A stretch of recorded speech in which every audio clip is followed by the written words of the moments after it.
All right, we're at the top of the hour, so we'll get started. Welcome everyone. My name is Shelby Arndt, and thank you for tuning in to the USGS Landslide Hazards Seminar. This meeting is hosted by the Landslide Hazards Program and is co-organized with John Perkins and Jamie Kostelnik. For those of you who are new to this meeting, you can submit questions via the chat or use the raise your hand feature along with your microphone and video. And we'll wait till the end of the presentation to take questions. In the meantime, please do your best to make sure your microphone is muted when you are intending to speak. Today, we have the first presentation in our mini-series on landslide response in Appalachia during Hurricane Helene, which occurred last September.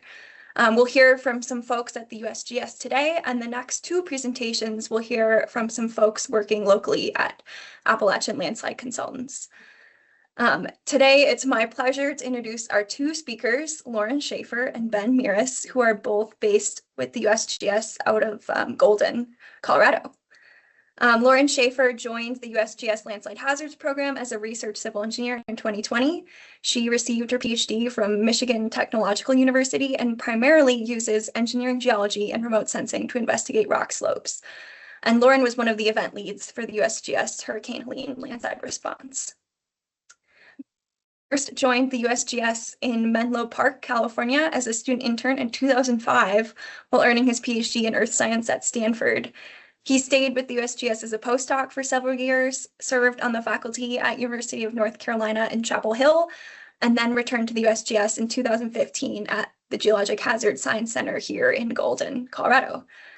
Ben's projects focus on understanding hill slope hydromechanical processes, developing landslide early warning criteria, and managing the USGS national landslide hazard databases.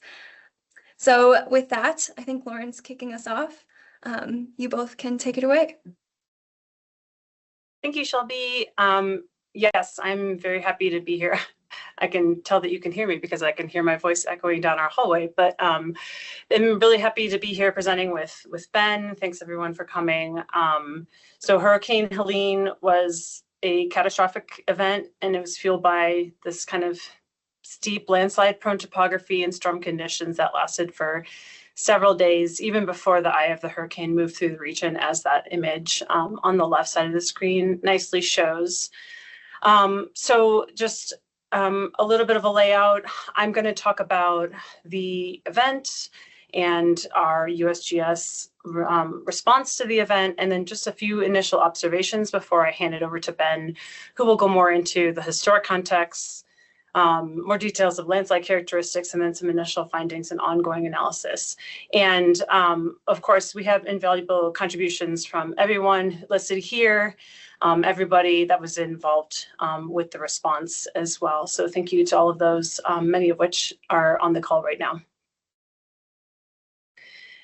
This is a map of the spatial distribution of rainfall and also wind gusts for Hurricane Helene.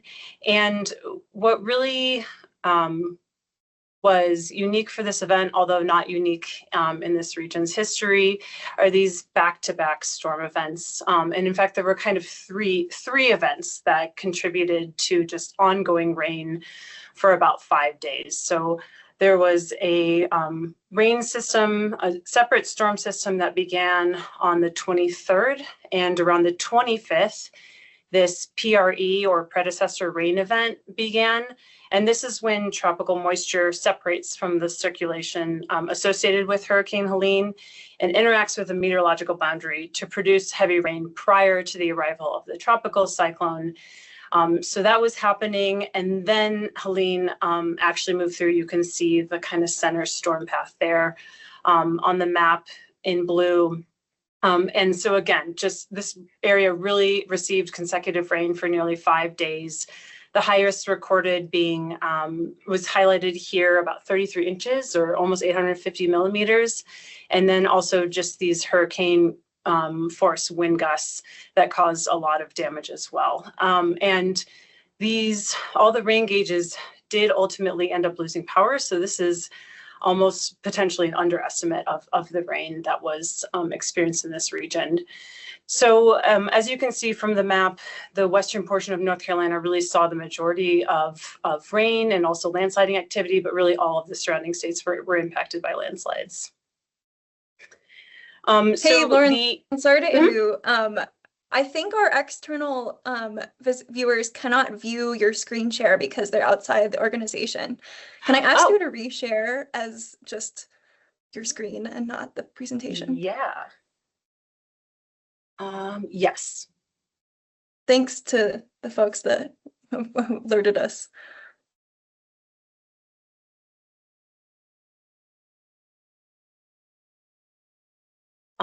I will get there. There we go.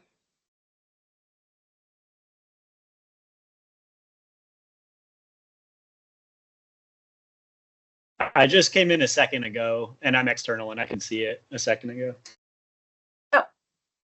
Oh, weird. Okay. That's okay. We got it.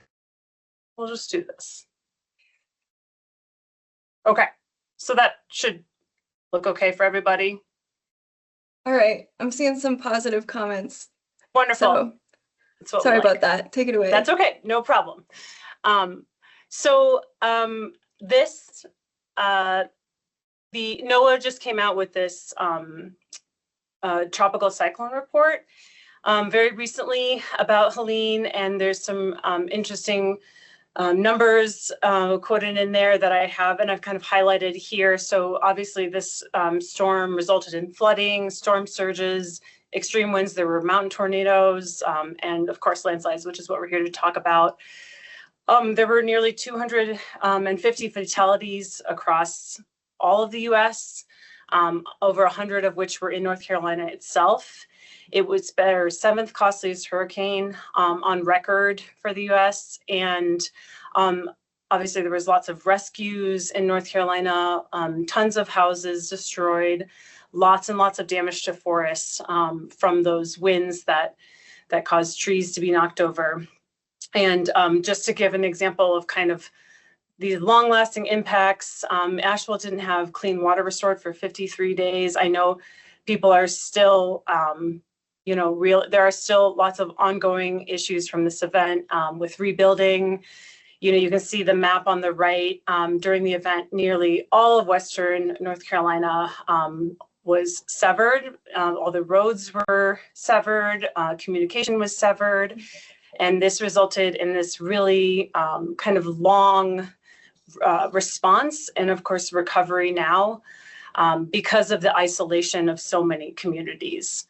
And so one thing or kind of number I saw quoted recently that they're still dealing with kind of 2 million cubic meters or yards of debris in 6 different counties. And of course, thinking about things like watershed restoration and invasive species, there's compounding hazards now with wildfires because of the downed trees. Wildfire containment has been really challenging. So there's just a lot of there was a lot going on during the event and immediately post during our response and even now. So to respond to this event, the USGS activated its landslide response team LASER, which stands for Landslide Assessments, Situational Awareness, Event Response Research.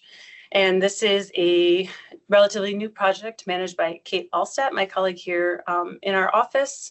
And LASER trains and maintains a core of landslide responders to provide event-driven information, products, and assessments to help guide decision-making during a response. And outside of responses, this group is conducting research to better our tools and assessment for response purposes. So this kind of diagram in the center is showing all the different areas in which we concentrate our efforts. When we go into a response, we use this roll chart, which is based on the volcanoes group in the USGS. And so you can see that we have this branched form of management that's kind of based on a classic emergency response. So we have an event lead, management team, and then we fill out the rule chart as we need for a given response. So for this one, it was really a full-on response, the largest we've ever experienced.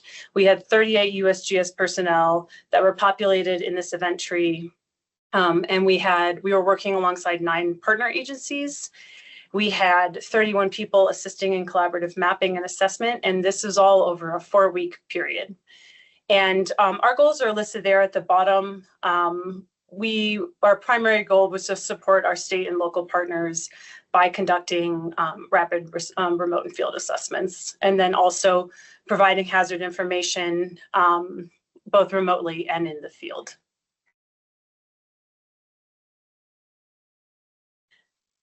This is an example, well, these are a few screenshots of how our remote and field mapping went. So kind of the top legend shows the different data sources that we had access to over time, and the bottom were the mapped landslides, and it shows how landslides were mapped from what sources. And so you can see that right after the event, there was very little data to work off of. You know, this was a classic, you know, we need information, people need information fast for emergency response, but we were dealing with cloudy skies, again, that severed connectivity, people just couldn't get information out or in. And then what was being collected was typically focused on flooding. So in the beginning, we really were dealing with these kind of piecemeal imagery, piecemeal reports. It was very slow to kind of work through and look for landslides. In that second timestamp, we finally did get a Sentinel-2 image, a satellite image that covered a lot of the region, but it was 40% cloudy. So it was still really slow going to go through this data and to look for landslides and map landslides. And, you know, some other remote imagery was coming in. So Planet had its crisis response data coming in that we were able to use as well.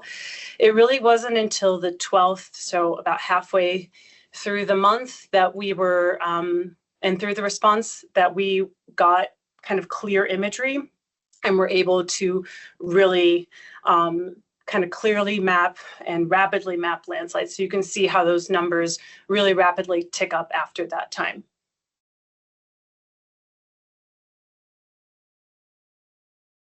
And so we were remotely mapping in the office, and at the same time, we were making aerial and field observations when it was possible.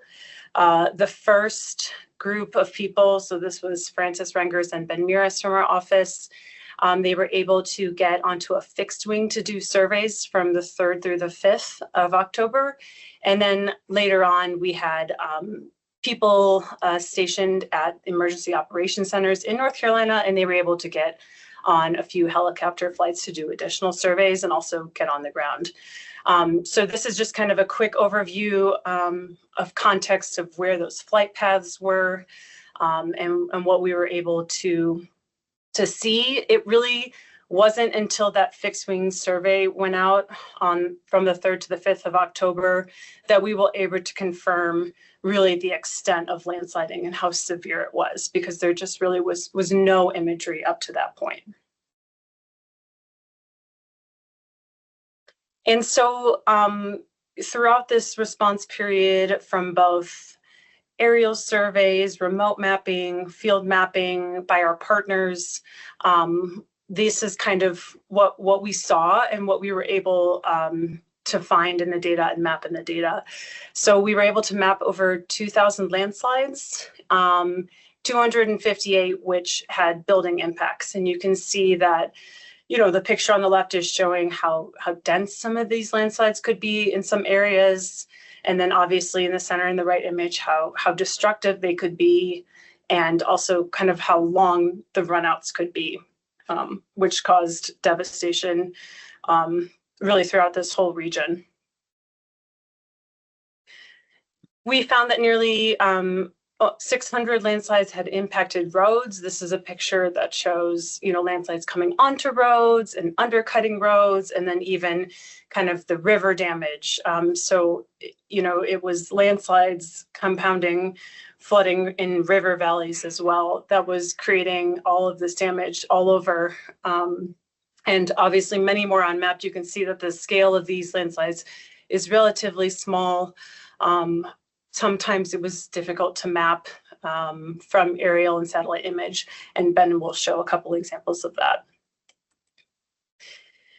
We also noted 209 landslides that had other impacts, such as rail. So you can see here, there's landslides initiating from an upper rail line and then actually going onto a lower rail line, or just impacting more than one thing. So again, those long runouts that would impact a lot of different infrastructure on throughout their path. There was also a lot of landslides that had sediment that ultimately ended up in critical reservoirs and lakes. So you can see two examples, just really high turbidity. You can see that sediment plug on the right there of that image. And the problem with this is that the sediment stayed in suspension for many weeks because of the charge of the clay particles, and this area doesn't typically filtrate sediment because the water is typically clear. So I was just reading a story, I believe that just came out this week, about new filtration equipment that was put into the reservoirs that provide drinking water to places like Asheville that are needing to be continually operated. They have chemicals that they're adding to neutralize suspended particles and encourage coagulation so they can be more easily removed. But this is why it took so long to kind of restore drinking water to the region, because there was so much flooding, so much debris, so many landslides that were just pushing all of this sediment into these reservoirs. And finally, I mentioned or hinted at this tree blowdown. This is a great image of that. You can see all these areas of tree blowdown in areas. It was so severe that the root balls were removed. They were ripped from the ground, which is all those kind of circular areas of dirt. And then in this example, you can actually see landslides initiating from some of those, from this tree blowdown area. And of course, all of this tree blowdown is contributing a lot of wood for fires, potential fires. Again, there's a lot of stories in the news recently about how hard it has been to manage wildfires in these areas of tree blowdown.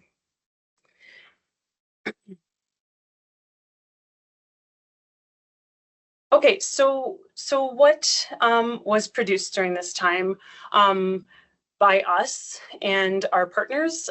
We were producing data products, so that QR code links you to our science page where we were updating data products continuously throughout the event as we could. So one of the first things that we were able to distribute was a preliminary landslide hazard models. And these were made by combining estimates of rainfall for the event from the National Weather Service, and then combined with landslide susceptibility models from the USGS and NASA.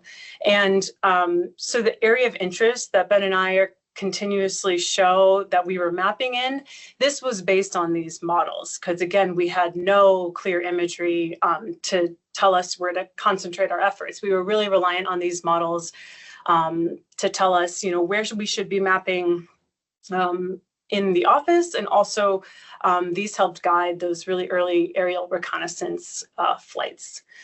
And we will talk a little bit about how well they performed.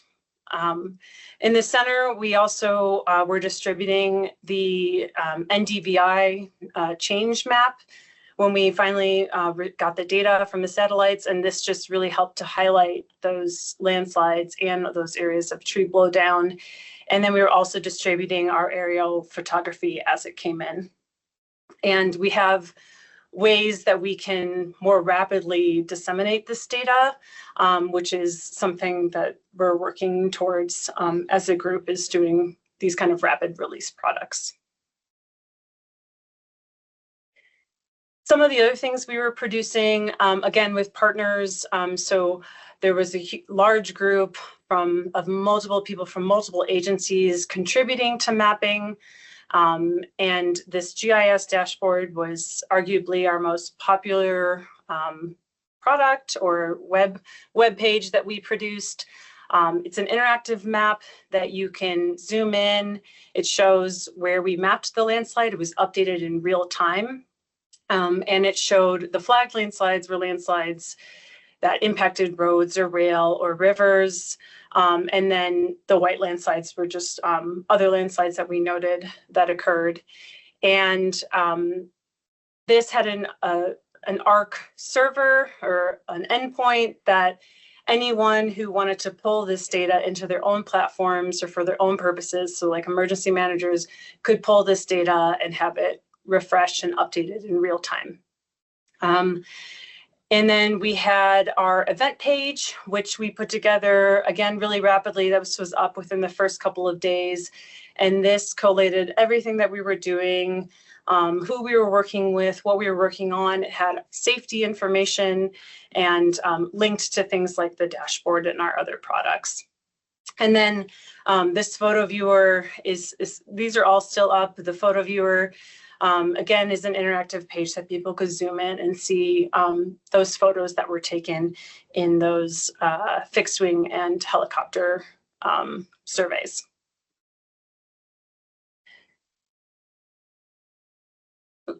Okay, so this is an example of the timeline of views of the dashboard, which just shows, so it was up right after the storm went through, so it was up by the September 28th. And then you can see kind of the trend of how the word might have gotten out, or people were sharing, or there was, news picked it up, and the views of this dashboard went way up, and then just kind of varied, again, probably just with ongoing activity, either from emergency management or the public or the media. And I wanted to highlight that there was this public-facing website which showed people where we were finding landslides and where we were mapping them. But in the internal view of this database looked like this. And so this was a platform that we created for our partners mapping in the field. So people like the North Carolina Geological Survey and Appalachian landslide consultants and other groups were able to map directly into this platform in the field.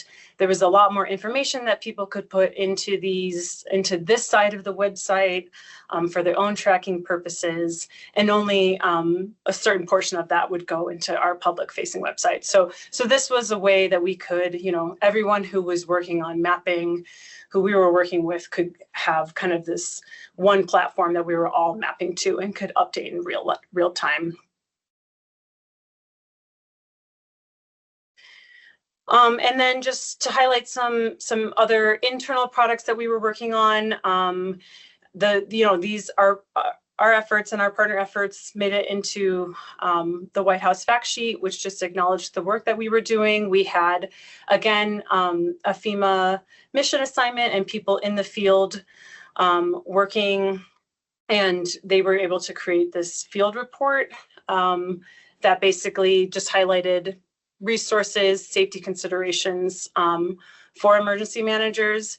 And then for those of us working in laser from the office nearly every day when it was necessary, we were creating what we call a situation report.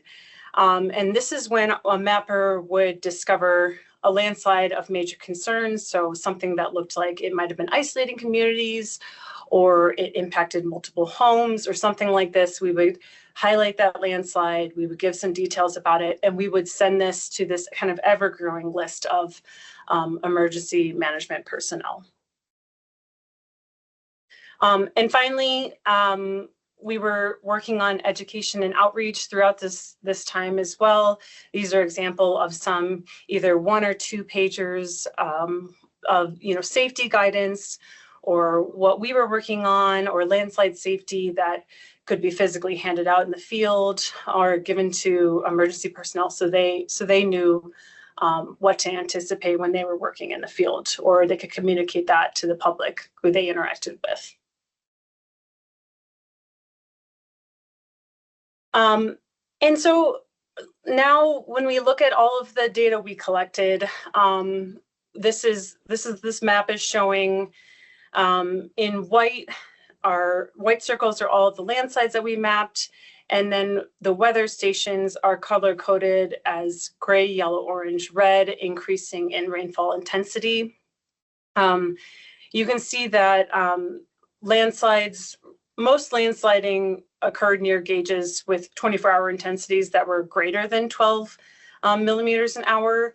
We found about 88% of them occurred in areas with 10 inches of total rainfall or more. And typically landslides were occurring at higher elevations and on steeper convergent hill slopes. So, the landslides didn't always kind of abide by these patterns. There was spatial clustering that still needs more work, and that Ben is going to mention shortly. We also found this strong preferential southeast facing, which was the windward facing slope control.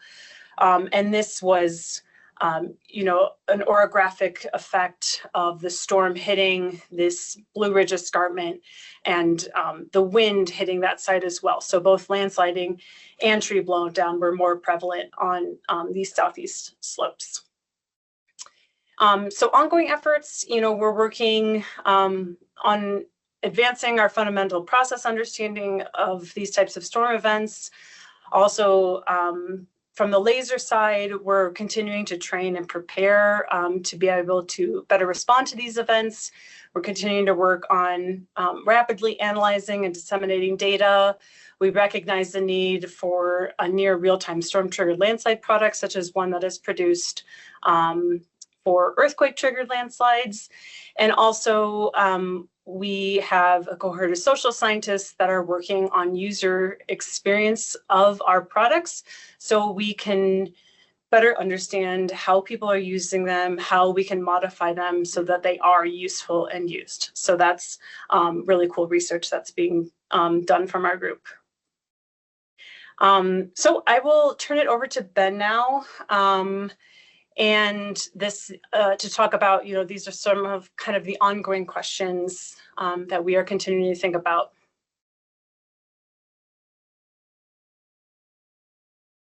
And Ben, just let me know as you want me to advance, unless this works, that you can advance yourself. I tried to.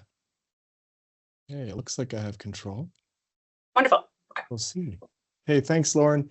Lauren, thanks for teeing things up, also for your great leadership during the response. I know it was a Herculean effort, and a lot of people really benefited from that, so thanks. I'm not going to read all these questions out. Maybe you'll have time to take a look. I'll say that I got to sort of charge through more material here related to what we saw initially during our flyover in early October, and I was fortunate to go out in the field with Olivia Hoke and Charlie Miles 2 weeks ago. We met with some folks here on the call, Jen Bauer, Rick Wooten. I saw Nick Vosdag is on the call too, and David Cordy and others from the North Carolina survey, and many others. I'm going to try to do talk a little bit about what we found.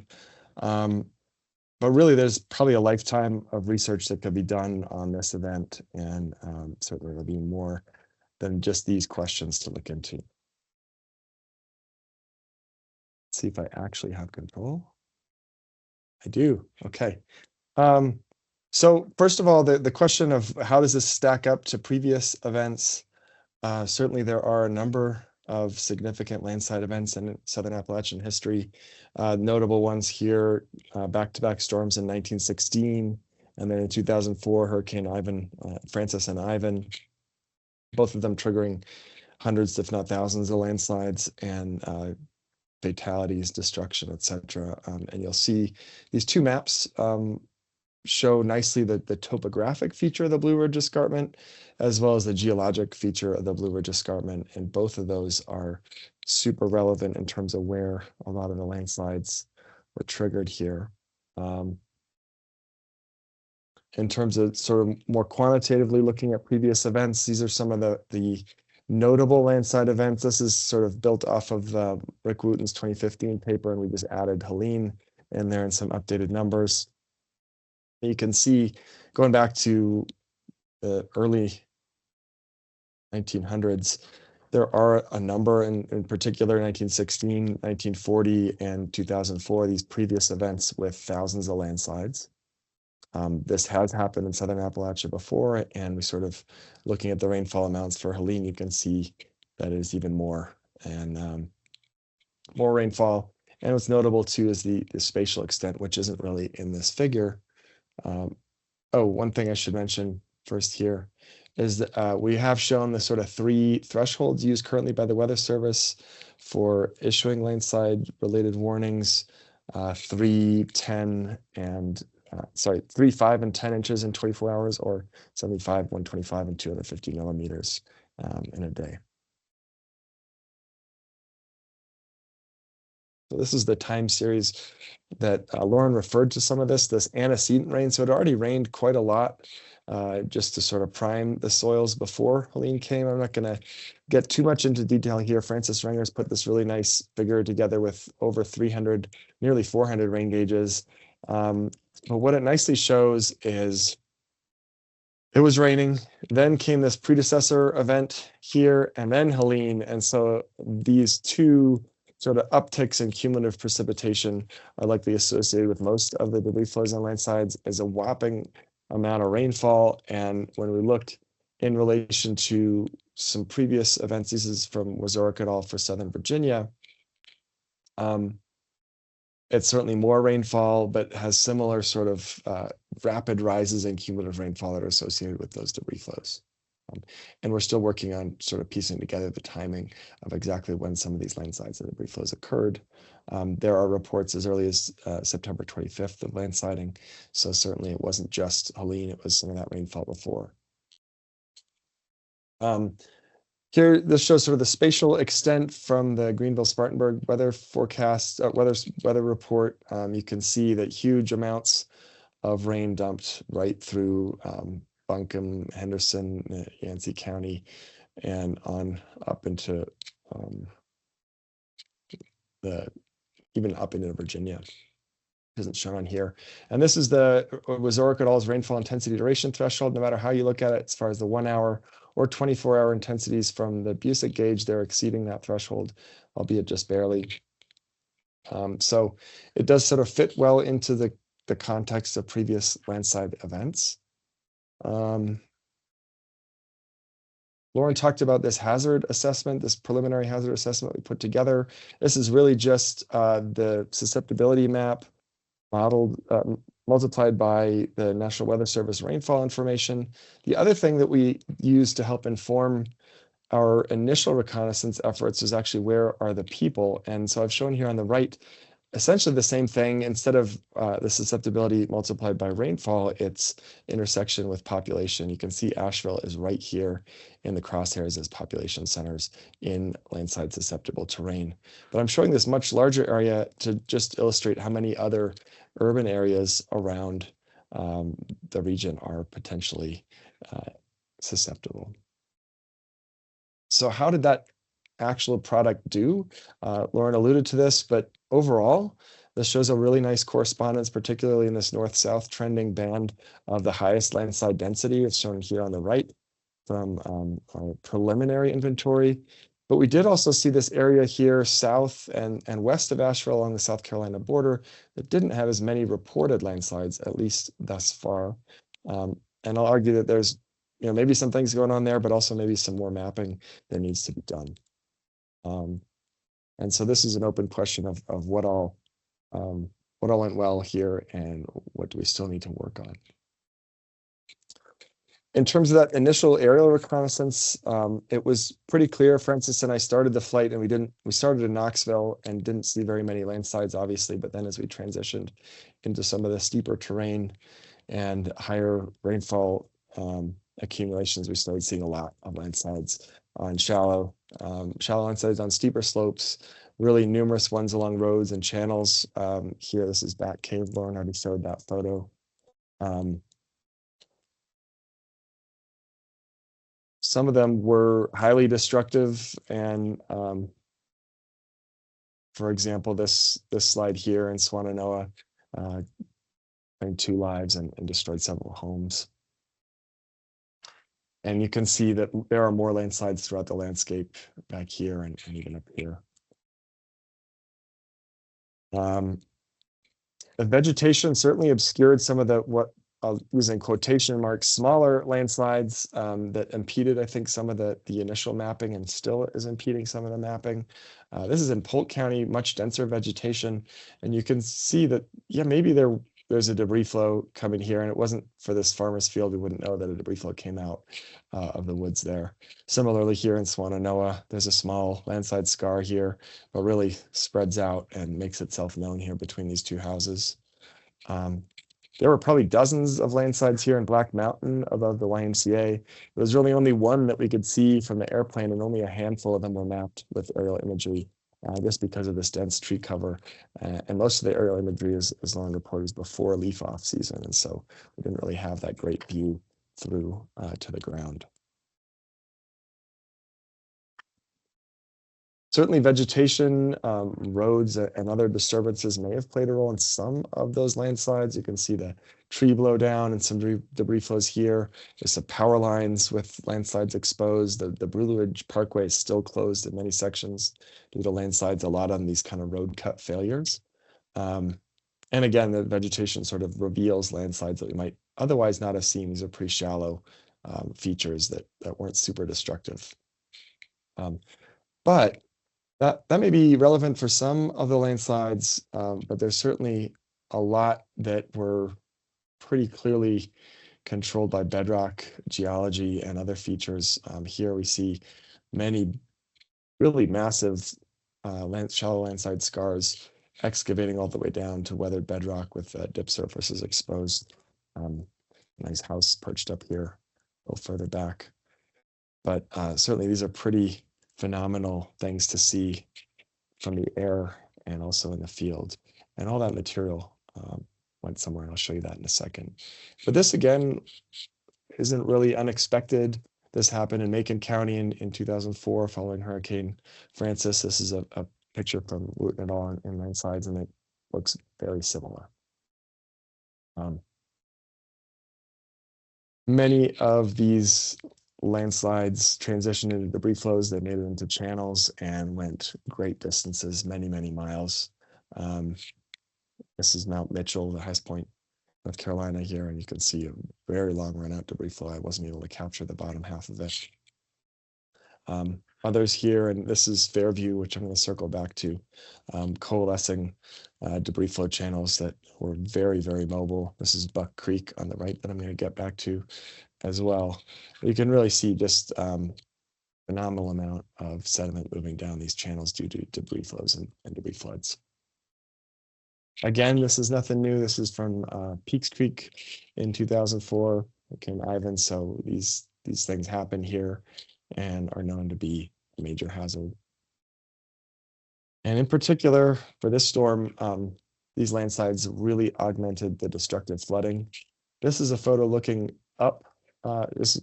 We're in the plain right above Bat Cave. We're looking up a channel, and it's really hard to see where those landslides begin, but there's many of them feeding into this channel. But what's even harder to see where those landslides potentially end. The debris flow continues on down into Lake Lure, and there's really no distinguishable deposits at all wound up in the reservoir, which again goes back to the problem Lauren alluded to of water resources. I'm going to talk now briefly about a few significant landslides that we were able to see on the ground a few weeks ago. These are photos that Jonathan and Stephen took during the initial FEMA deployment in Fairview. And again, this is things that we've seen in previous events in Macon County, destroyed home here in 2004, and then in Southern Virginia in 1995. So we've seen that these things can happen, but a recurring story that I heard on the ground is that people just couldn't imagine what those would look like. But there's needs to be some better storytelling by us about these events. So circling back to Fairview and the Garin Creek landslides, this is a really truly phenomenal feature and tragic one as well. 13 fatalities from communities here, Garin Creek and along Old Fort Road here. And this is 11 different initiation points that coalesced down and continued as multiple surges of debris flows. We were lucky to get access to this channel here on the left. So this is the aerial imagery we took in October. And then I'm going to show you the NDVI here for this little channel segment. We're going to zoom in on some of that on the ground and from the air. So Charlie and Olivia took the drone out, and we were able to get some phenomenal imagery and develop a structures for motion model here, which I'm hot off the presses this week. So just to orient you, this is that debris flow. Unfortunately, the power lines here and changing weather conditions meant that we didn't quite finish the entire path. But you can see we got the initiation points and then the entrainment transition into deposition. And I'll note that the 3 circles here are the 3 homes that were destroyed and where lives were claimed. So here's sort of an overview of that debris flow from the source all the way down to the depositional area. And we hiked up. This is at the very headscarp. Thanks to Rick for taking this photo. You can see it's a very shallow landslide, maybe a half a meter or a meter in depth right at the upper limit. You can also see exposed weathered bedrock, which is at a dip surface here, dipping with the slope. And we head to the other one, other minor or secondary initiation point, which you can see really pretty similar there. And these things really, before I get into that, the spreading, etc. At the very head, oops, that photo visible? The very head of the scarp, there's this massive macropore. I probably could have crawled in there if it weren't for spiders or whatever critters may be up in there. But a really, really massive pipe that presumably fed some of the water that helped initiate this debris flow.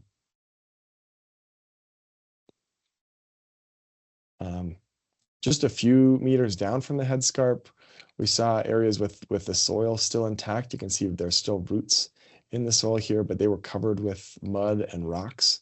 And then this tree here, almost 4 meters up in the air, there's mud splash lines and marks from rocks that took out some of the bark. So really a lot of momentum already at the beginning of this failure. It rapidly spread and widened, moving down slope. There's Rick in his orange vest there for scale. And you can just see how steep it is there. It's about 30 degrees at the initiation point. Here's where the 2 different arms came together. And you can see that this upper one, or the main one, was already so erosive it was scouring down into these existing deposits and weathered bedrock, whereas the smaller one didn't have quite as much momentum, but certainly contributed to the overall sediment load.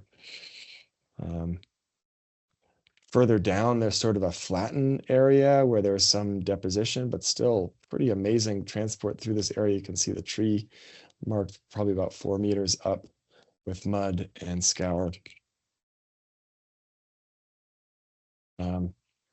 And even just this relatively flat area where the debris flow scoured down to that weathered bedrock. And then it took, so here the relatively flat, it dumps down over this steep bedrock face that you can see here. There's Rick with the station rod for scale. Really a lot of momentum as it came down here. And then a really interesting surprise that I'm going to point out here, there's a road, an access road built parallel to the stream just up on the hill slope. You can see 2 little road cut failures there. this is sort of infill built to support the road. And you can see the culvert here. The owner, and from what we could tell, explained that this upper orange layer is actually a debris flow deposit. The debris flow came whizzing down this steep bedrock slope, hit the culvert, launched up, deposited some debris here, and then went back down the slope and continued to scour down to bedrock in the lower channel here, which you can see from this view looking down the channel towards Old Fort Road here.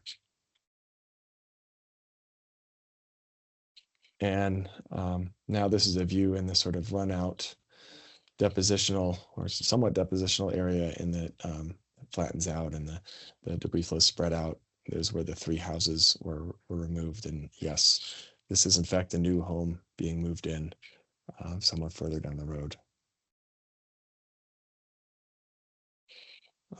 Just in the sake of time, I'll move on quickly to the last debris flow I'll talk about today, Buck Creek and State Route 80.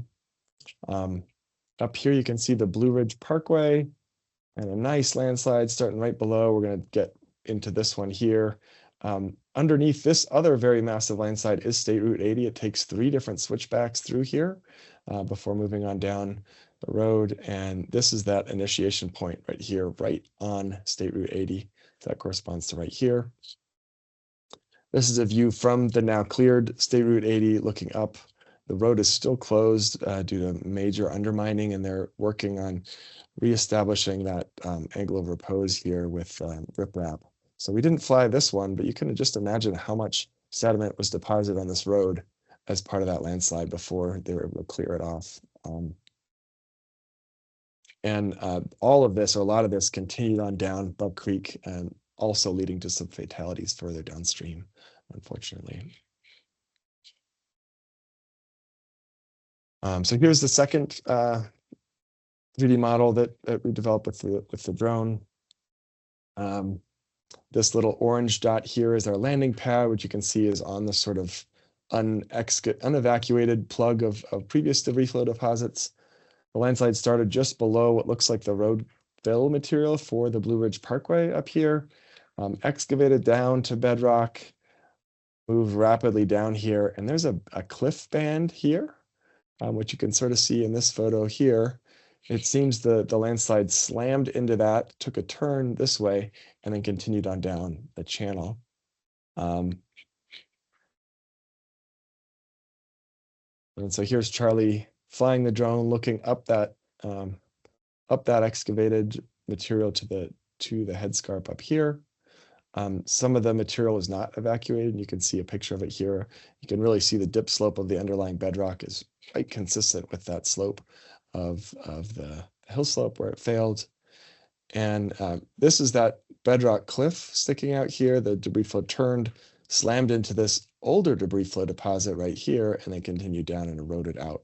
And this is one of the really interesting things. A lot of the debris flows that we saw had scoured through existing debris flow deposits, which really provided presumably a lot of the source material for entrainment and continued destruction downstream.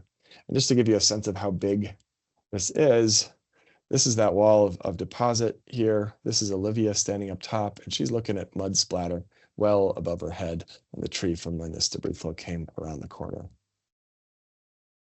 So I want to leave some time for questions, but I do want to just end with one point that Lauren sort of alluded to. This is a map showing some of the 2000 landslide points in that data release that we have. Went on the CFOP trip over the weekend, and thanks to Brad Johnson for organizing that. That was great.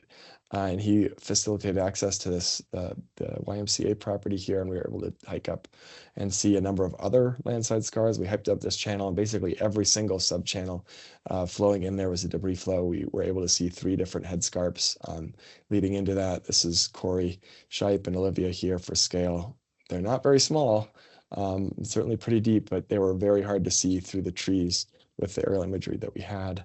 This one sort of failed in the trees and didn't take out all the trees, but still contributed a lot of sediment. And this one up here on the steep slopes, you can see excavated all the way down to bedrock.